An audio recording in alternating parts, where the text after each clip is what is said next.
Giving you more examples on foreign keys. So I have four samples in my mind. Okay, right? So let's say where there cannot be any value, any, I will say, uh, foreign key value, okay, for a row. And the second example is where there can be a foreign key for a given row, but it will come later in the time after insert. Okay, that means the value will not be available when you try to insert record. Okay, and the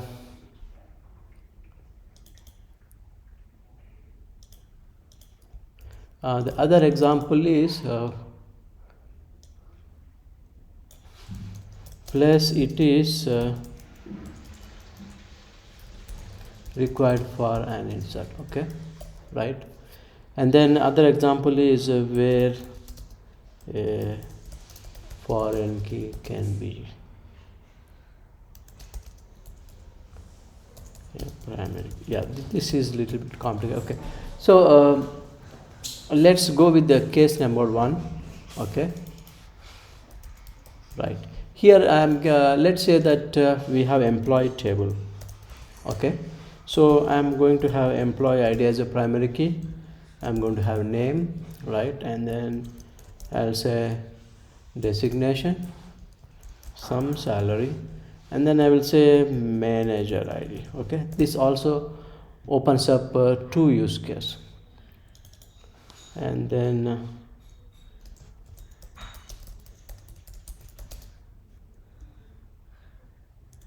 yeah, this is another example, self-referencing.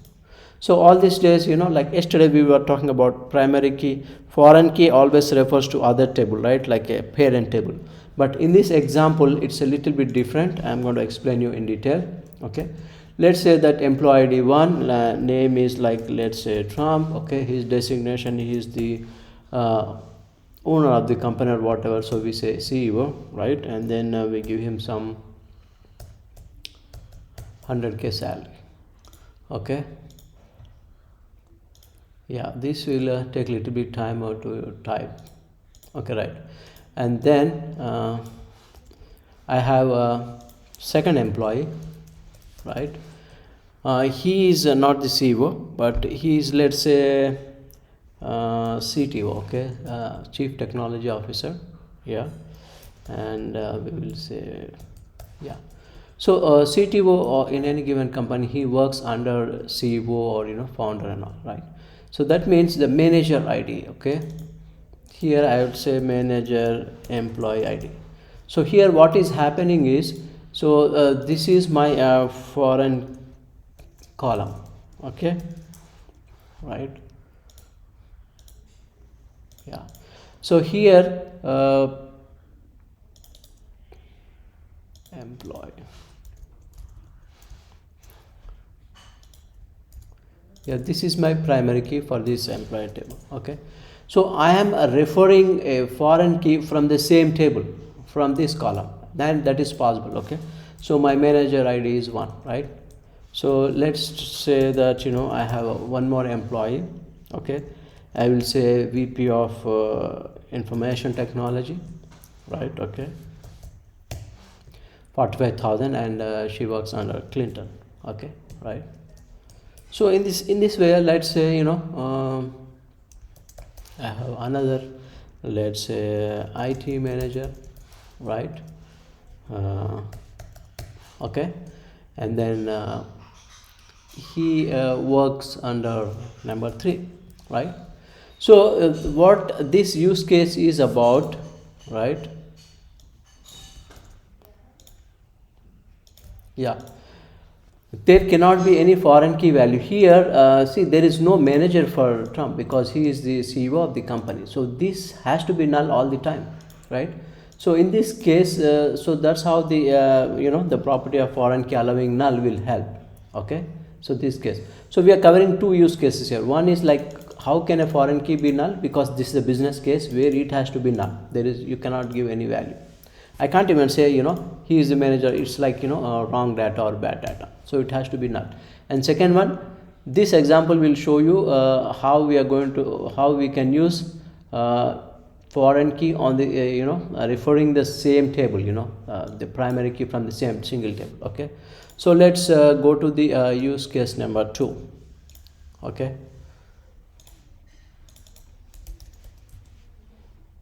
Yeah. So here where there can be a foreign key value for a row, but it will come later in the time after insert. Let's say I have a loan table, right? So my loan ID, okay.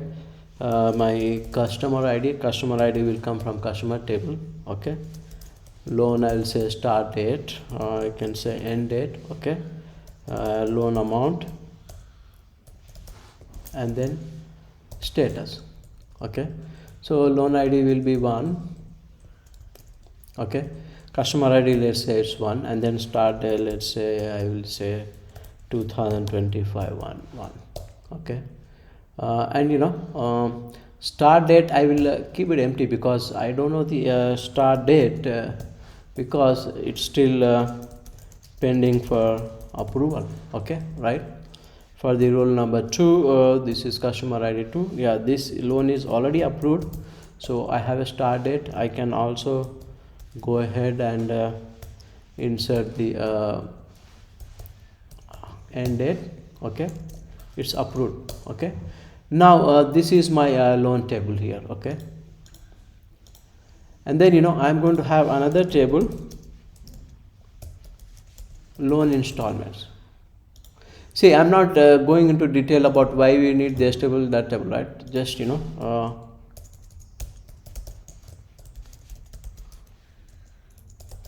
okay. So loan installment ID, what is the loan ID, okay. And then I will say due date, paid status. And what I want to save here is like what is the payment ID, right? So I will put here there will be another table called payment. Here payment ID, I will say pay date, okay. Amount, I will say mode, whether it's cash or card, and then I can say created at what time was this collected, or collected by, who collected this, right? Collected by ID, I will say employee ID, okay, right. Okay, so here now, right, I cannot insert rows for this loan because still this is not approved, but this is approved, so let me insert. So I will say loan installment ID, this is a incremental column, primary key, where is this, I'll say 1, right. Loan ID is 2. So due date, I will say it will be covered in 2 installments, okay. I can say, yeah, EMI amount, okay, install, or you can say installment amount. So due date 1 will be so I need to say this end date as March, okay. So February, and then paid status, I will say paid, okay. False because it's not at EMI amount is 10,000. Payment ID because it's still not paid, so I don't have the payment ID. So that is the point of this example. And then loan ID 2, right. And then it will be due date is 3, okay. Paid is false, not yet paid. Payment ID I don't have because it's not yet paid, right. And then I can't insert for this year because it's not yet approved. So here this is a foreign key column, okay. Payment ID is a foreign key column for this primary key here. So let's say this particular person, like who is this, customer ID 2, okay, made the payment. So let's say my payment came in from the customer ID 2. Pay date, he was little bit late, okay. Yeah, and amount is 10,000, okay. Mode of he paid by cash, and created at, I will say 2025, 1:10, I'll say 2 p.m., something like that. Okay, collected by employee ID 1. So now after this payment is made, then only I will have a value for this foreign key. So after this is inserted, I will come back and I will update this saying that okay, I got a payment for this. I will update it as 1 and then I'll say paid as 2, right? So what is happening here is, when I'm inserting the data here, I don't have the value for payment ID. It is going to be whenever the payment is made. So after this payment is made, I will insert here, I will come back, I will update this table with 1 and 2. So this is how you might not have the foreign key values when you actually insert the data. So this is use case 3. Okay, and then that was use case 2. Now we will look into what is use case 3. See, this is like I just thought about this in like last 15 minutes prior to the class. That's why I do not have proper slides. Okay, where there can be a foreign key value for a replace, it is required for an insert. Okay, let's say that I have a author table. Okay, I say author ID. Okay, and then what happened, I say name. Okay, AUTHU author ID name. Okay, name. So I have 2 authors. Okay,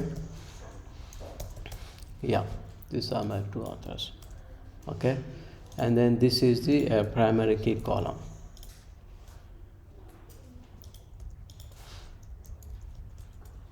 Yeah, so now I have another table called book.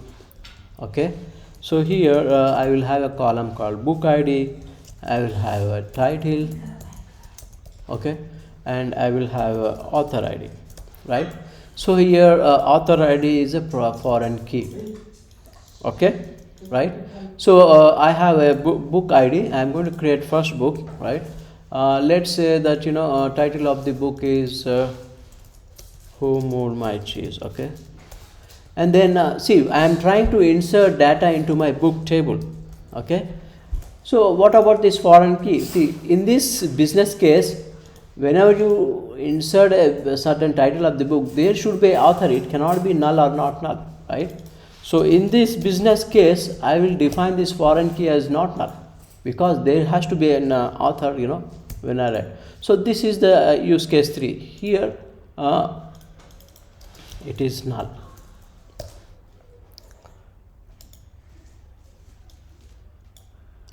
Okay, just one second.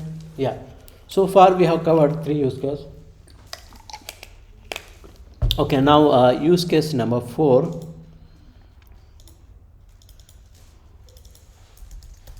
Yeah, so what is where foreign key can be a primary key, right? So this might be a little bit confusing. Yeah, so let's say that I have an employee table. Did we create an employee table here? Yeah, good. I am going to use this. Okay, copy. I will not have this column here. Okay, now let's say that I have another table, right, where I am going to store let's say every employee has a user ID and password to log into the application used by the business. So I need to have let's say I will say login table, something like that. This might not be appropriate, but let's say that we go with this. Okay, and then I am going to create one login for each employee, right? So that means let's say that I'm not going to create login for 1, 2, but I'm going to create for 3, right? And then what is a login ID, right? It can be whatever. I'll say, what is this 3? Okay, Joe@my company, right? This is the login ID. Okay, and then password, I'm going to encrypt it, something, right? Control B. Active, I'll just say true. Okay, right? So and then I'm going to create a login for employee number 4, right? So this is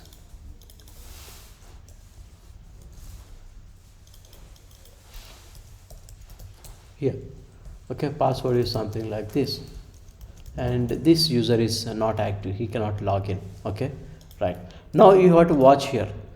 What is happening is See, this is for a reason I want to put this login information in a separate table for each employee. And the thing is, there can be only one login for each employee, right? So first of all, this is a foreign key column coming from employee table.